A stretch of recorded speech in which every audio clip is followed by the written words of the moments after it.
Dostlar TZ Business Türkmenistan'a getirdim dostlar. Ne şuları alırım, kolonnalar getirdim. Videolarımda görüp bilerseniz paylaştım. Ben hili görünüşleri var. Bakaların bilmesini paylaştım dostlar. Bu görüyanınız ne şuları alı köne turboları. Ne şuları alı ovadan rim sütunları diyen adı veren betondan bolun işlemeye aydılıyor dostlar. Ne görüşünüz yalı.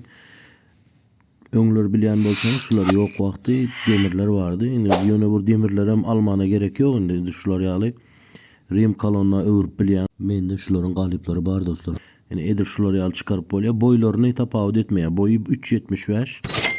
İğni bolsaňym 35'lik var dostlar. 35'liň bahasyny aýdy geçen 11.000 manat 35'likler.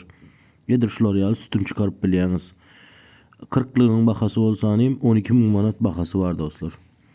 Başka da balansinalaram geldi dostlar. Şular ýaly hazır görürsünüz videoda. Şular ýaly künjeklere de goýup bilýäňiz. Hazır olaram görkezýäs dostlar. Bu täze çykan biznes men birinji bolup men getirdim öýdem. Mene göremok.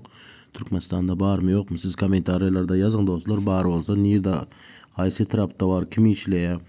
Mene göremok, dogry aýtsam ýa paýlaşylanny göremok.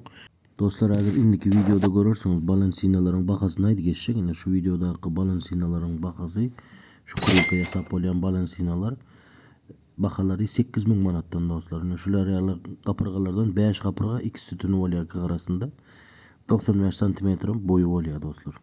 Kime gerek bolsa habarlaşyňlar. Biziň ýerleşýän ýerimiz Lewap ýylaýaty Saýyt etrawy. Dastavkadan edip berýäs dostlar şu galyplary. Şu atlykça 2 sany balansinam bar. 2 sanam 1.35'lik, 1.40'lık rim sütünüm var dostlar.